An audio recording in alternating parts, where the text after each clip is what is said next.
Hey guys, first of all, coaches, everybody that organized this event, thank you so much for inviting us. Appreciate you having us here today to help communicate our skill set and what we do with our athletes. We're very excited to be a part of this offensive line, defensive line community that you guys are developing. So my name is Josh Richardson. I'm the CEO, owner of Velocity Athlete Development. Most of you coaches might know us from Velocity Football Academy. If you're on Twitter or on Instagram, that's what we go by. But what we do, excuse me 1 second, just lost power here, coach. Do I need to yell or what? Okay, I'm back. All right. So we are a training facility completely focused on the offensive line and defensive line. We are the only one in the Southeast specifically for that position and a facility that focuses on that primarily. So we're really proud of that. Keep going in and out. So sorry about that. I might just lose it here in a second. Is that going to be a problem? That don't work again. Just keeps going out.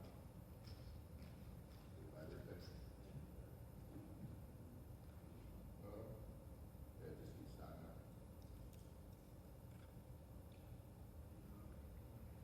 Test. There you go. Perfect. Okay, so I get to hold the mic now. All right, so I'm going to start over. Listen, I have an hour today. I tend to get long-winded in these discussions, so I'll try to keep it short and sweet, but I really want to make it a lot more engaging. I don't want this to be such a formal process for all you guys. We'll obviously have a slideshow only for structure purposes to kind of introduce who we are and what we do, and then kind of talk about how we want to develop talent through skill acquisition with our athletes. So we'll go through that presentation, and then I would love for you guys, if willing, to come up, and we're going to work on some of these drills and skill development movements that we do in our gym to help develop our athletes. Sound good? All right, so bear with me. I got to use my iPhone to actually project today. So I'm going to get started real quick. So Velocity Football Academy, as I mentioned, as I get into, all right, bear with me.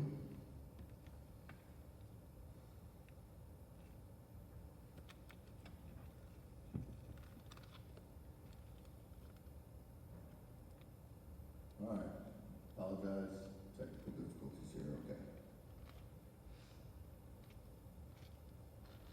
So our team, as I mentioned, my name is Josh Richardson, I'm the owner and CEO. Luke Schulteis, that you may have seen on some of our social media spots, he's our Director of Player Development. Luke works primarily with our offensive linemen, but he also does a lot of sports performance training.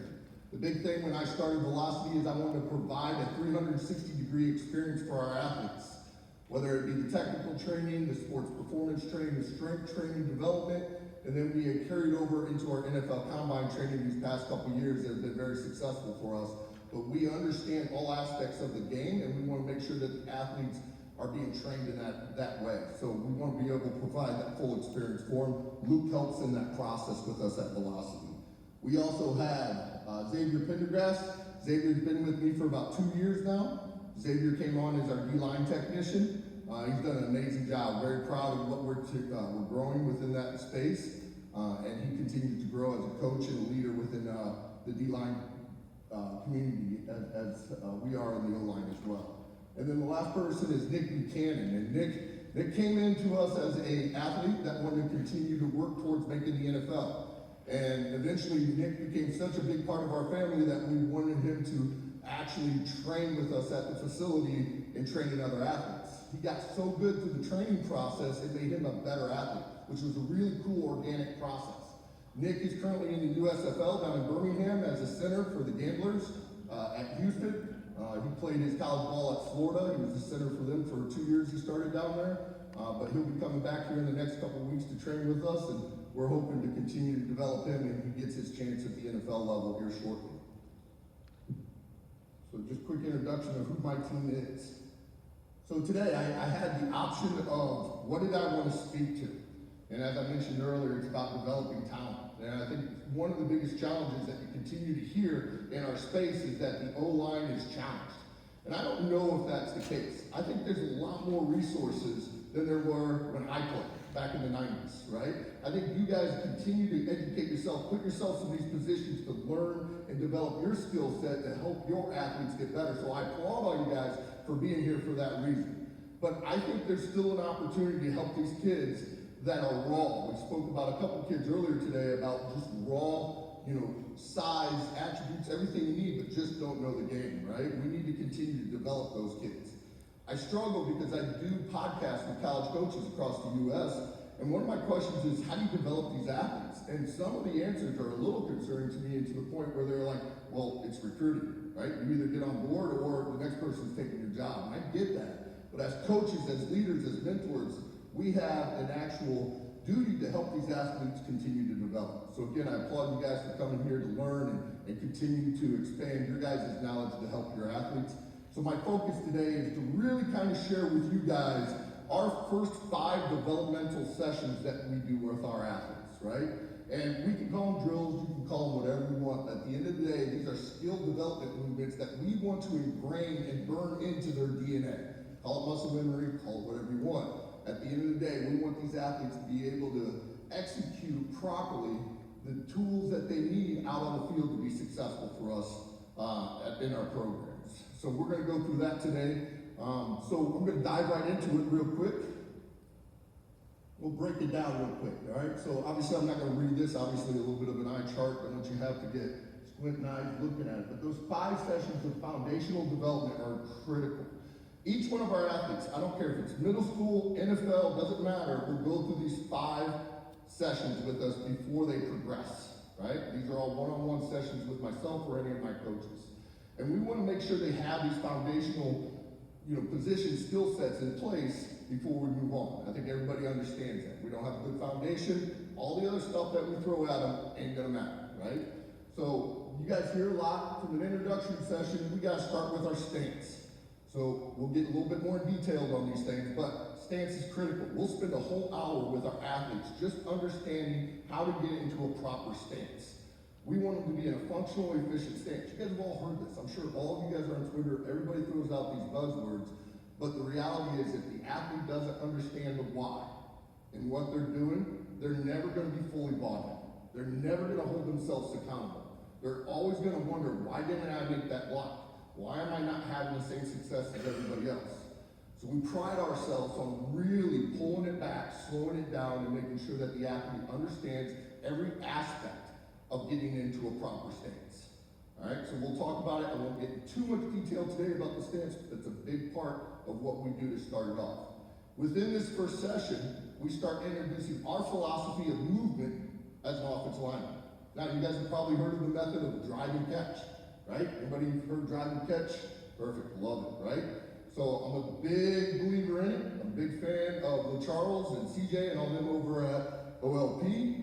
We've been friends for over 8 years. Good friends of mine that helped bring me along through this process, and it works. At the end of the day, it's all about the science, right? You can't argue with it. And understanding how to move properly and the why behind it is going to help that athlete be that much more successful. So we'll spend a lot of time with that as well. We'll get into it a little bit more here in a second. Session 2. This is where we start introducing the tools that we're going to talk about today with you guys that help optimize those movement patterns within a typical pass set. That drive and catch that I spoke about. How do we optimize that to make that athlete be more efficient? We want to remove wasted space, wasted time with this athlete. That's how we make them faster. I tell all the athletes coming to the gym, I can't make you run a 4.240. I wish I could, right? But at the end of the day, removing wasted motion, wasted time, I can make you look like you're running a 4.240 within that box that we play in. We got to help the athletes see that, understand that, and buy into that. So we'll start introducing those tools, and at the end of the session, we're going to start introducing what we call the pass pro ladder that we'll show you guys here today, which is a great concept that helps you continue to burn all these lessons and skills right into their DNA, as I mentioned earlier. The third session, we're going to revisit the pass pro ladder. Then at the end of the pass pro ladder, as you start to see more proficiency in those movement patterns, we start introducing what we call single leg force. These are unilateral development powered moves where we're driving more force in the ground to develop a lot more powerful movement off the ball. We'll share that with you guys as well. As we get into session 4, this is where we start introducing our run game to each one of our athletes, using cones, helping them understand through the drive catch method how we set angles. how we set the angle, and then with our next step, we attack the angle. Getting the hips on that proper angle and move properly through that angle with violence every time. So we'll spend a lot of time there with our athletes just on this day. Then as we progress into session 5, we're going to finish up again with some unilateral movements in that run game pattern and add additional tools to help continue to develop those tools. Once they have these foundational movements in place, man, they laid the groundwork. We can start building on a little bit more complex movements, but we never get away from these. They'll continue to work these just in a more complex manner. All right, so these are the 5 things I want to talk about today. And then again, have you guys come up to kind of go through it yourself, kind of feel it, understand it, and see how it works. And hopefully it will be something that you guys hopefully integrate in what you guys do with your teams. So moving forward. All right, so as I mentioned earlier, we spent a lot of time on the stance. Now in this picture, you see one of our athletes in many different positions, whether it be a 2-point or a 3-point. If you've been to my gym or if you've seen any of our videos, we have big screen TVs all along the walls. Each one of our athletes, as they go through this picture or process, is getting pictures or videos taken of them. Why do we do that? Each one of these kids these days learn how? Through their phones, through their iPads, right? A lot of them, if they don't have that, will not be able to adapt as quickly. We've seen adaptation rate drive dramatically once we are able to share with them what they're actually doing. So as we're helping them understand what a proper stance is and why, we are actually immediately mirroring that up to the TV so that they can actually see it themselves. My son has Asperger's, and I'm not just throwing that out there, but he thinks black and white. That's how he thinks. He's like, Dad, I know exactly what I'm doing here. Well, at the end of the day, when I show him on the video, you can't argue with it. And that helped him catch on so much faster back in 4th grade. 4th grade, he's doing this stance, drag and catch, moving just like our NFL guys are. Obviously not as powerful, right? But he's going through the same mechanics because the adaptation rate and understanding and being able to visually understand what's happening and everything he's doing, be able to pick it up quick. Now listen, I get it. Time is limited for you coaches, whether you're in high school or college. You got any drills, maybe 15 minutes if you're lucky, right? How do you get to the point where you can accomplish something like I'm talking about now? And I had a conversation with one of the college coaches the other day that stopped by the gym, you know? And what I shared with them is, hey, listen, in the off-season, I get that your time's limited with them, but you have GAs, you have other coaches that work with the kids.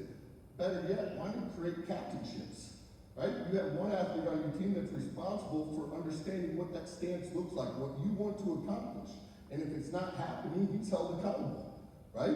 Using those captainships and using tools like an iPad or a phone to help them be able to catch on to what they need to do will help you guys in being able to free up time to do other things. It's almost train the trainer kind of process, right? So I get time is limited, but if we really invest our time and focus on these athletes' ability to develop these skills, the results, the ROI that you guys are going to get from it is going to be tenfold, right? So as you can see, our stances, you know, it's really critical, and I'd love to get into the details with you. I just, unfortunately, today, just don't have the time. I will offer this up to you. Please call me. Follow us on social media. Stop by the gym. The door's always open, right? We'd love to be able to share these things with you so that you have the tools necessary to help your athletes succeed, okay?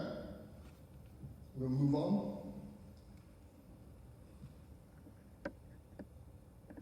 As I mentioned, now what our philosophy is in drive and catch method.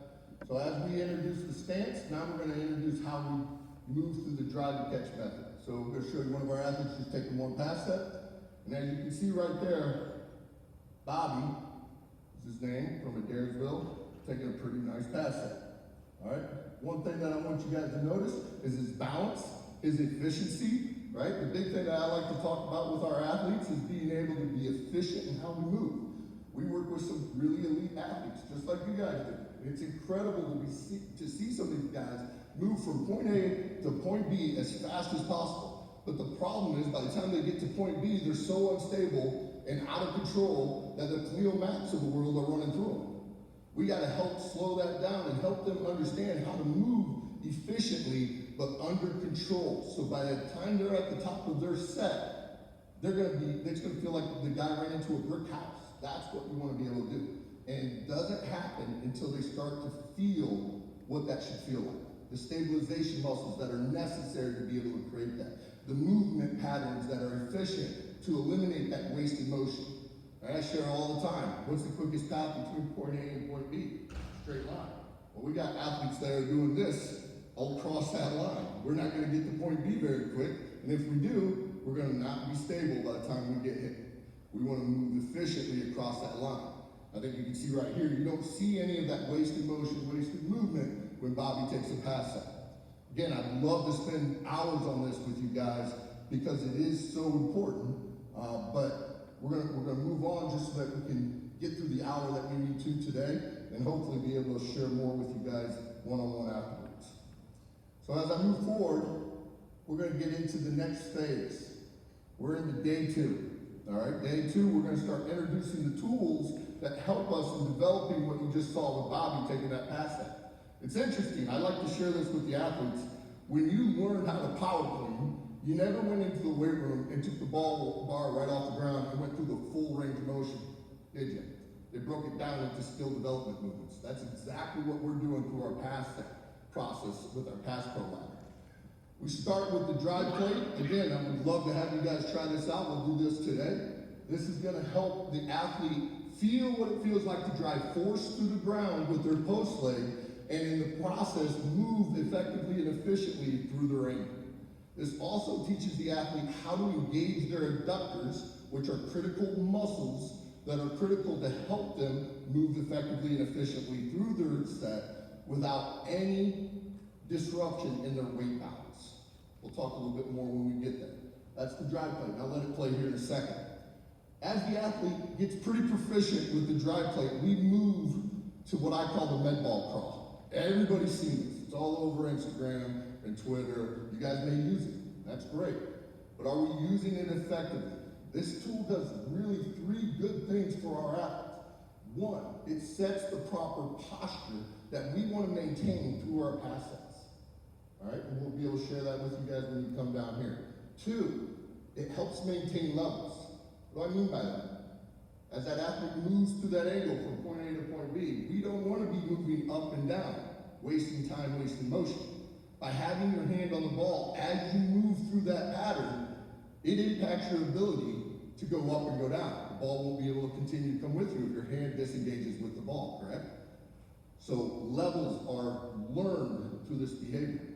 The third thing that it really helps us accomplish and promote is weight distribution. If that ball is too far over to one side, your weight distribution is going to be off balance.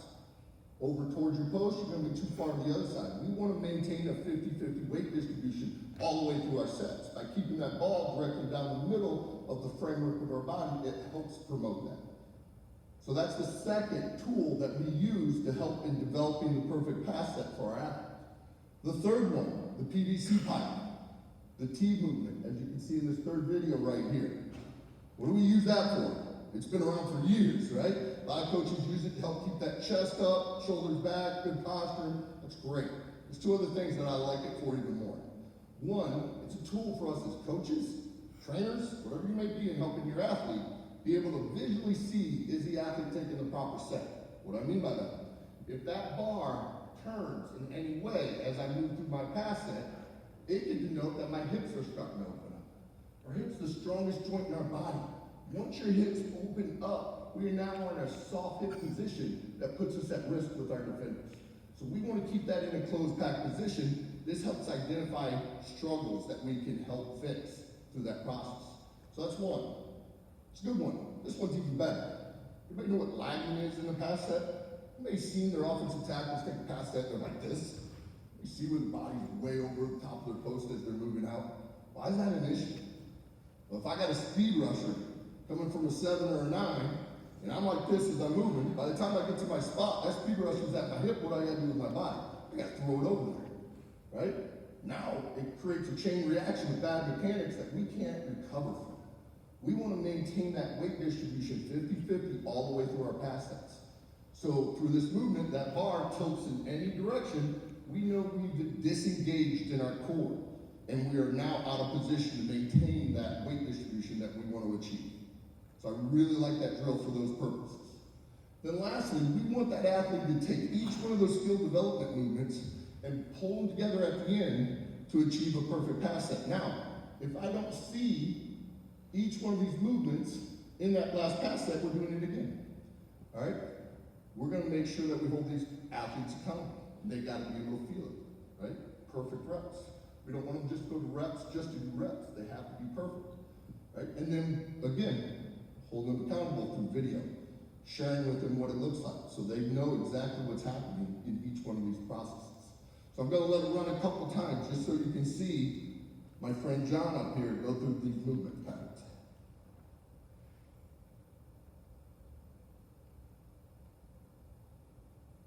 So hopefully what you can see is the control, the movement in each one of these processes that will help carry over into that perfect pass set that we want to create.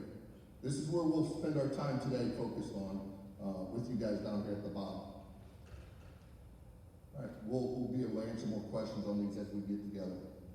As I move forward, this is the next phase. The athlete gets proficient with that ladder. We want to start introducing what I mentioned earlier, which we call single leg force. Unilateral development, right? Single leg force development. We're driving more force in the ground through this process. That's why we do this. It's not for footwork. I get all these reasons why people do these things. The purpose of this is to help the athlete understand how to drive more force through the ground, to move more forcefully and violently through their passes. At the end of the day, that's what it's all about. Everything before that is about control. Now we add force into it, right? It will continue to develop as we move and work with the athlete. But these are two great drills that we use for that purpose. If you were to ask me or any one of my coaches, Coach, what's the one drill that I can do to help develop my athletes right off the bat without doing anything else? It's this. We see the biggest results, the biggest ROI from this drill alone, this skill development. Understanding how to drive force, not just driving down to go up, but driving to our angles. Understanding how that impacts them on every one of their plays. All right, so there's a lot to this, but I'll tell you what, again, please engage with us. We'd love to share more about it because there's so much value in these drills. And the great thing about what I'm showing you here just doesn't impact pass sets. This is great for run blocking as well. We'll see that here in a second. So at the end of day 3, we're moving on to day 4. Let me let this run real quick so you can see it. Coach, quick question. Yes, sir. Is his toe on the ground, the back toe, the knee that's down? It is. Yeah. It's not so much that we want him to look like he's in a stance, Coach. It's more about that force development that we want to create. So the more weight he has down the ball, the more of the deficit he's in, which makes him drive more force. So we don't want to have that on a 45 like we would in our stance. We want to be up on that toe. Good question. As we get into session 4, this is where we start introducing our run game mechanics. We spend a lot of time understanding the common angles, focused on inside zone, outside zone, more than anything else with our athletes, how we set angles, how we get our hips on the angles, how we move through those angles, how those plays impact what we do, right? So it's a lot of conversation. When we're in our gym, it's not always about drill, drill, drill, let's go. We gotta talk. We gotta engage with the athlete. They gotta understand the why. We'll spend a lot of time in conversation with our athletes to get them to buy in what we're trying to accomplish. So I'm gonna let this run. You see Aaron going through his angles. The biggest goal here is just make sure that he's splitting those angles and making sure that he's setting that angle properly. At the end of the day, he won't have cones on the field. So if he can't set his angle properly with a visual cue in our gym, he's gonna have a challenge when he's out on the field with no visual cues, right? We can talk about our aiming points and all that, but we wanna make sure that the athlete understands how to drive and catch and get their hips on that proper angle and drive force from that angle to have success, okay?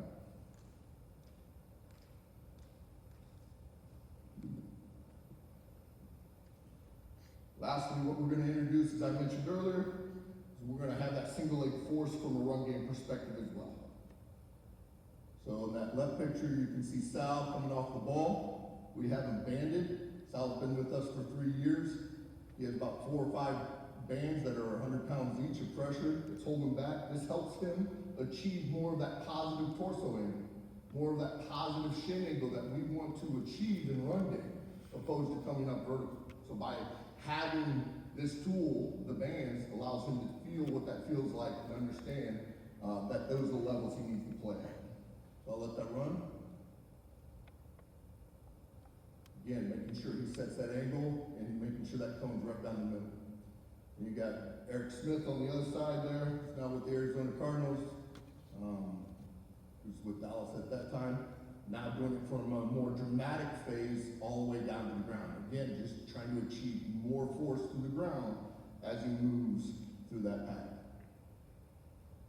Okay, so as I mentioned, I wanted to get through this quick so that we can engage with each other and bring some of these tools to life and talk about it. But I want to take a step one more time and talk more about that pass pro letter that we're going to discuss. Here's the great thing that I think you guys can all achieve. Some of you might already have some of these tools. As you know, you're probably familiar with these. Some of them are the Charles Bentley's tools. Some are just regular med balls, PVC. They're not very expensive to have in your guys' toolbox to be able to help your athletes. But we can integrate all these multiple tools within the pass pro ladder to help continue to develop the athlete, okay? So though we have our basic general pass pro ladder, as that athlete gets very proficient in those movements, we want to challenge that athlete. How do we do that? We add more of these tools. We add what we call stressors to these movement patterns. Because they got so proficient with these movements, once we introduce something that's foreign to them, if they can't continue those general movement patterns, we haven't burned it into their DNA yet, right? So we've got to continue to work those good movement patterns till they can successfully achieve those extra tools and stressors. And we'll add those in today as we come down here. I'm going to come down on the floor. We don't have too many people. Are you guys okay with that? If you want to come closer, I'd love to have you guys down. And I'm going to take you through the ladder myself so you can see it. If you guys want to try it, great. But I want you to see some of the tools that we use at our gym, so that if that's something you guys want to utilize within your program, I hope that you would. Okay? Come on down if you want mine.